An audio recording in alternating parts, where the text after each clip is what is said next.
e um campo todo deserto. Ele falou, não, eu vou pegar esse lugar aqui, é muito bonito, irmãos, as coisas boas nem sempre parecem ser o melhor caminho.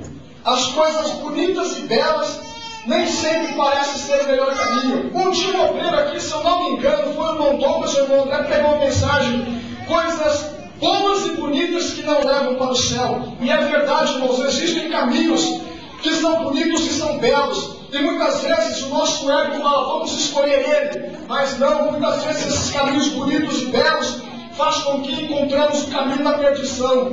Irmãos, o simples, o humilde, ele ouve a direção de Deus, ele segue aquilo que Deus fala no coração dele. No Salmo capítulo 19, versículo 14, diz o seguinte: sejam agradáveis as palavras da minha boca e a meditação do meu coração perante a tua face, Senhor, rocha minha e libertador meu. Você sabe o que o salmista está querendo dizer aqui? Sejam agradáveis as palavras da minha boca. Isso é uma lição para todos nós.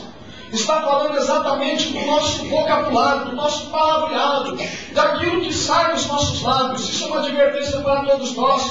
Irmãos, nós temos que santificar os nossos lábios, é verdade. E a meditação do nosso coração. Irmãos, o nosso coração muitas vezes se torna enganoso. O nosso coração muitas vezes torna-se senhor de nós mesmos. E nós temos que tomar cuidado com isso. Irmãos, tem muitos crentes que são soberbos espirituais. Eles falam, olha, eu estou tendo uma revelação de Deus, eu estou sentindo de Deus no coração, e instruem outras pessoas para o matadouro. Irmãos, tomem cuidado com a voz do coração. Muitas vezes você sente uma adrenalina, você sente um arrepio, você tem um sentimento gostoso, e você entende aquilo como revelação de Deus.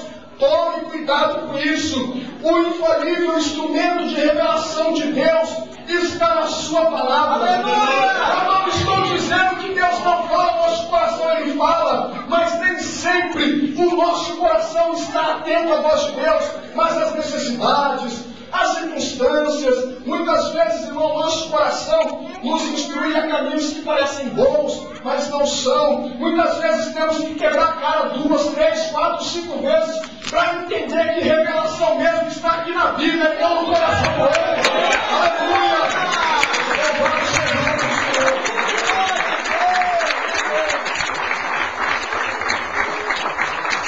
Louvado seja o Senhor. Irmãos, a palavra de Deus é um instrumento de revelação, e é ela que nos instrui a vitória.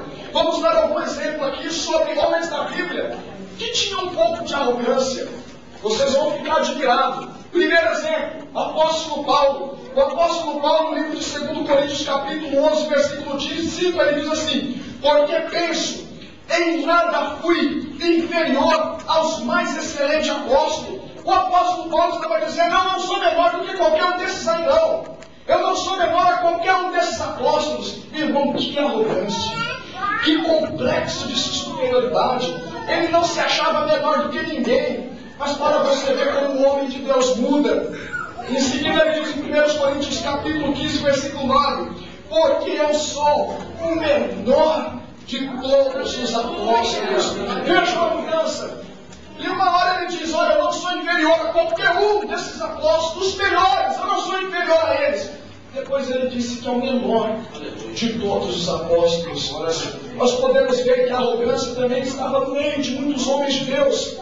Mas que a vida, que o caminhar, e muitas vezes as dificuldades ensinaram eles a entenderem isso.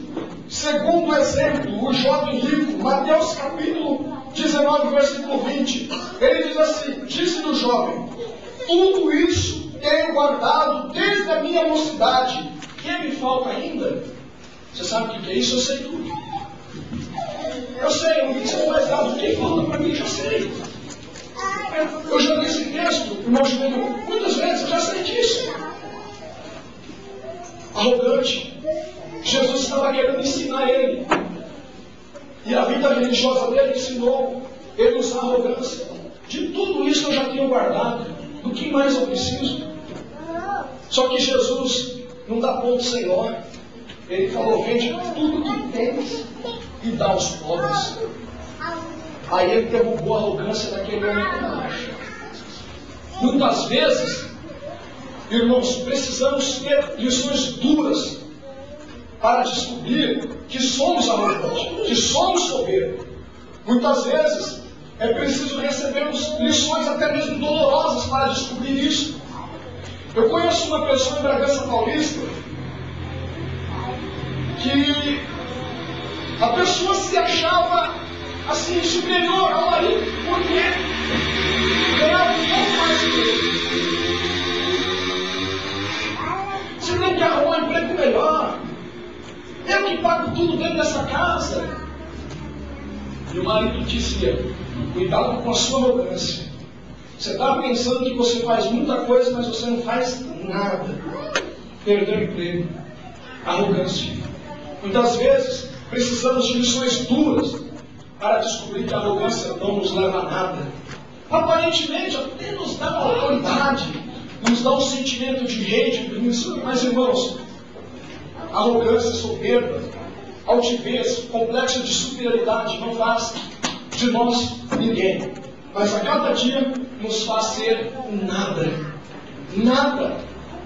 Nós temos um outro exemplo, Pedro, um grande homem de Deus, arrogante, valente, achava que era, mas não era nada também. Vamos ver o que está escrito. Mateus capítulo 26, versículo 31 a 34, diz assim: Então Jesus lhe disse: Todos vós nesta noite vos escandalizareis em mim, porque está escrito: Ferirei o pastor, e as ovelhas do rebanho se dispersarão. Mas depois de eu ressuscitar, irei adiante de vós para a Galiléia.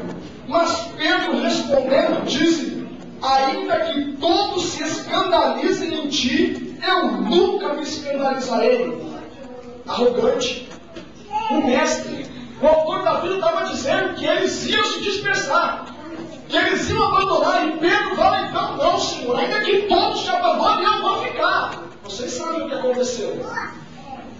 Não adianta a gente insistir na arrogância, na altivez, porque nós não iremos alcançar nada.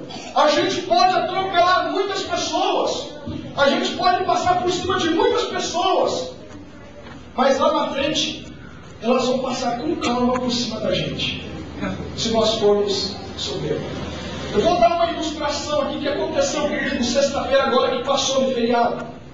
Eu fui para a casa do meu pai, um amigo, meu primo Lucas, neto do meu tio Dovídio, e mais uma tia minha que mora ali no bairro da Pedra Branca. Vamos para lá. Chegamos, saímos de Bragança Paulista, 6 horas da tarde mais ou menos.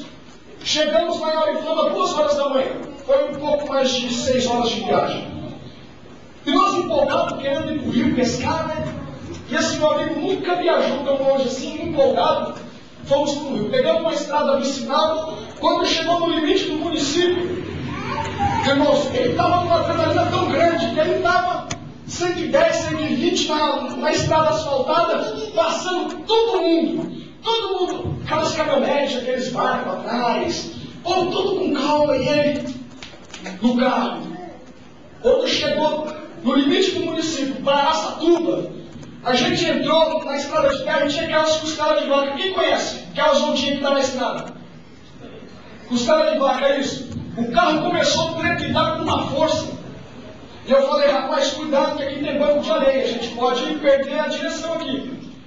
Eu sou o piloto da Força Tática de Bragança Paulista, você acha que eu vou perder a direção aqui?